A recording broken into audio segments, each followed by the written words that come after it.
umaga sa ating lahat. Yan, hindi po kami sa parking area ng mga equipment. Yan po. Ayan po mga kasama ko, nag-check sila ng mga engine, ng mga coolant, mga level nila. Yan guys, bago po tayo mag-umpisa muli, nagpapasalamat tayo sa Panginoon na binigyan tayo muli ng isang pagkakataon sa umagang ito, sa araw na ito. Naway ingatan tayo palagi.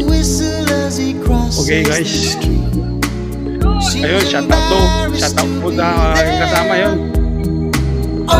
So ngayon guys, tayo po mag-check ng mga langis. Yan, ito po, tingnan po natin ang kulang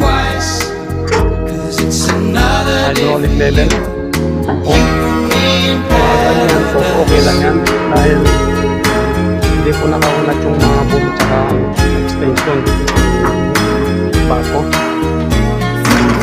Dito po tayo sa engine level.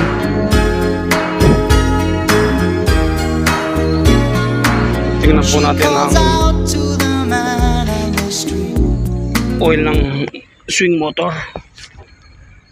Yan, halos pantay po dahil nakapantay naman ng parada. Dito po tayo sa engine oil. Yan, medyo malikabok nga lang po dahil parang nasa disyerto ka, malikabok. Ayun, ayos po ang ano niya, ang level po ng engine oil. Ayun po, ganun lang po ang pag-check, basic lang po sa mga kasamahan kong operators. Yan po ang aming protocol kada umaga. Before we will start, check muna po lahat ang mga makina. So guys, hanggang dito na lang po dahil mag-i-start na po tayo sa operation. Salamat po sa araw na ito. Thank you for watching. At ingat tayo palagi. Maraming salamat po.